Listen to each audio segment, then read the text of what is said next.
तो hello everyone, कैसे हैं आप सब लोग। Welcome back to your YouTube channel study with Sunny. तो आज एक और टॉपिक लेकर आए हैं हम। अगर आप इंग्लिश ग्रामर को अच्छे से समझना चाहते हैं और लर्निंग कर रहे हैं, आप इंग्लिश लर्निंग करनी है, इंग्लिश की प्रैक्टिस कर रहे हैं, तो ये टॉपिक बहुत ही इंपॉर्टेंट होने वाला है। और यूपी टेट 2026 पेपर 2 इंग्लिश के लिए भी ये टॉपिक बहुत इंपॉर्टेंट है। तो आइए करते हैं। टॉपिक का नाम है use of somebody, anybody and nobody. Use of somebody, anybody and nobody। तो पहले देखिए यूज ऑफ somebody। somebody में क्या है? somebody का मतलब होता है, somebody का मतलब होता है कोई व्यक्ति या कोई इंसान। यहाँ ये बात याद रखना कि somebody, anybody और nobody किसी चीज के लिए या किसी जगह के लिए, थिंग्स और प्लेस, इनके लिए यूज नहीं होता है। ये किस में यूज हो रहा है? ये यूज हो रहा है किसी इंसान के लिए। सबसे इम्पोर्टेंट पॉइंट, किसी इंसान के लिए यूज होंगे तीनों चीजें। ठीक है, किसी इंसान के लिए, चाहे हमें किसी व्यक्ति के बारे में पता न हो तब यूज करते हैं somebody। जब हमें किसी व्यक्ति के बारे में पता न हो, है ना, कोई अननोन हो, तो वहां पर somebody का यूज होता है।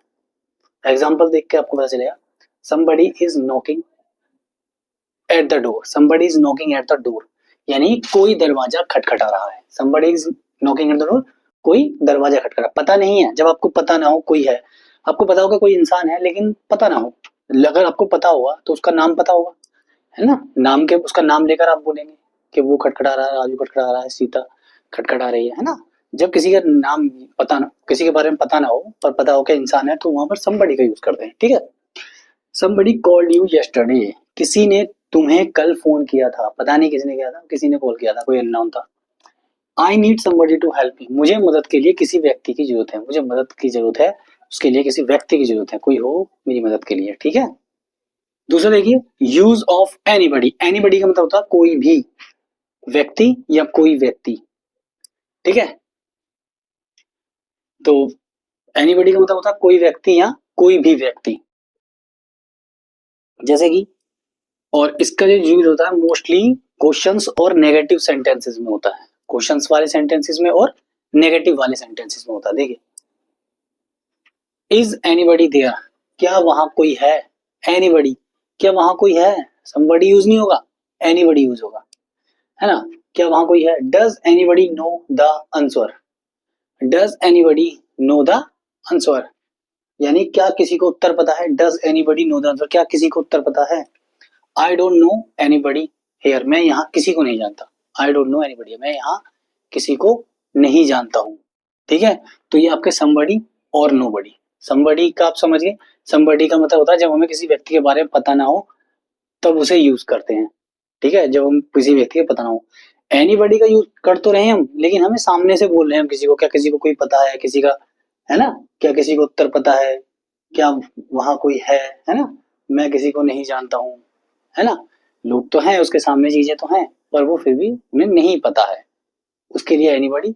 समबडी के लिए जब आपको बिल्कुल ही पता ना हो, कोई अंदाजा ना हो कौन है क्या है ना। किसी ने तुम्हें कल फोन किया था, मुझे मदद के लिए किसी की व्यक्ति की जरूरत है, कोई दरवाजा खटखटा रहा है, ये समबडी में आएगा। ठीक है, तो आगे बढ़ते हैं। और नंबर 3 देखिए, यूज ऑफ नोबडी। नोबडी का यूज कहाँ करते हैं। नोबडी का मतलब होता है कोई नहीं या कोई भी नहीं। नोबडी का मतलब नो, नो आ रहा है उसमें, कोई भी नहीं, कोई नहीं। ठीक है, कोई नहीं कोई भी नहीं, ये नेगेटिव मीनिंग देता है। पता चल रहा है आपको, नेगेटिव मीनिंग देता है। तो जब हम एग्जांपल देखेंगे, nobody came to the party. कोई पार्टी में कोई नहीं आया, पार्टी में कोई नहीं आया। नोबडी, कोई नहीं। ठीक है, nobody can solve this question. Nobody, कोई नहीं, इस प्रश्न को कोई सॉल्व, कोई हल नहीं कर सकता। Nobody was present in the class. कक्षा में कोई मौजूद नहीं था। नोबडी, कोई नहीं, कोई भी नहीं। ठीक है, अब देखिए इजी ट्रिक टू रिमेम्बर। इसको somebody को, एनीबडी को, नोबडी को याद करने का इजी ट्रिक देखिए। somebody कोई व्यक्ति होता है, एनीबडी कोई भी व्यक्ति होता है, नोबडी कोई नहीं। नोबडी का तो इजी है, नोबडी कोई नहीं, नहीं नो आ रहा, कोई नहीं। ठीक है, एनीबडी में कोई भी आ जाएगा, कोई भी व्यक्ति, कोई भी चलेगा, कोई भी एक, है ना। और somebody में कोई व्यक्ति, है ना। अब देखिए थोड़ा सा प्रैक्टिस कर लेते हैं हम, प्रैक्टिस करते हैं। वन, पहला है डैश इज कॉलिंग यू, दूसरा है इज डैश एट होम, तीसरा है dash help me yesterday. Video pause कीजिए और आंसर सॉल्व कीजिए। चलिए मैं बताता हूँ। अब आई होप कि आपने करने की कोशिश की होगी। देखो, इज कॉलिंग यू, कॉल कर रहा है, तो कौन सा लगेगा, समबडी, नोबडी या एनीबडी? कोई कॉल कर रहा है, कोई भी कॉल कर रहा है, कोई नहीं कॉल कर रहा है। कोई नहीं का तो आएगा, कॉल ही नहीं आएगी तो कोई नहीं का मतलब है तो कॉल ही नहीं आई, तो यहाँ तो कॉल आई है। कोई भी व्यक्ति कॉल कर रहा है, ऐसा नहीं कोई भी है तो कुछ भी हो जाएगा। तो कोई, समबडी कॉलिंग यू, कोई तुम्हें कॉल कर रहा है, पता नहीं है कौन कर रहा है पर कोई कर रहा है, ठीक है। तो यहाँ आएगा समबडी, ठीक है। इज डैश एट होम, क्या डैश घर पर। मैंने बताया था क्वेश्चन मार्क और वैसे वाले कौन किस में लगते हैं, एनीबडी वाले, क्वेश्चन और नेगेटिव वाले आते हैं ना। तो यहाँ लगेगा इज एनीबडी एट होम, क्या कोई घर पर है, कोई, है ना, एनीबडी, कोई। तीसरा, help me yesterday, dash help me yesterday, मेरी सहायता की, कोई व्यक्ति, सम व्यक्ति, किसी ने भी या किसी ने नहीं। तो यहाँ आएगा nobody, nobody help me yesterday. तो दोस्तों ये था छोटा सा टॉपिक, समबडी, एनीबडी और नोबडी का यूज। आई होप कि आपको बस समझ में आया होगा। वीडियो अगर आपको पसंद आई है तो लाइक कीजिए, कमेंट कीजिए, सब्सक्राइब जरूर कीजिए और अपने दोस्तों को शेयर कीजिए, ठीक है।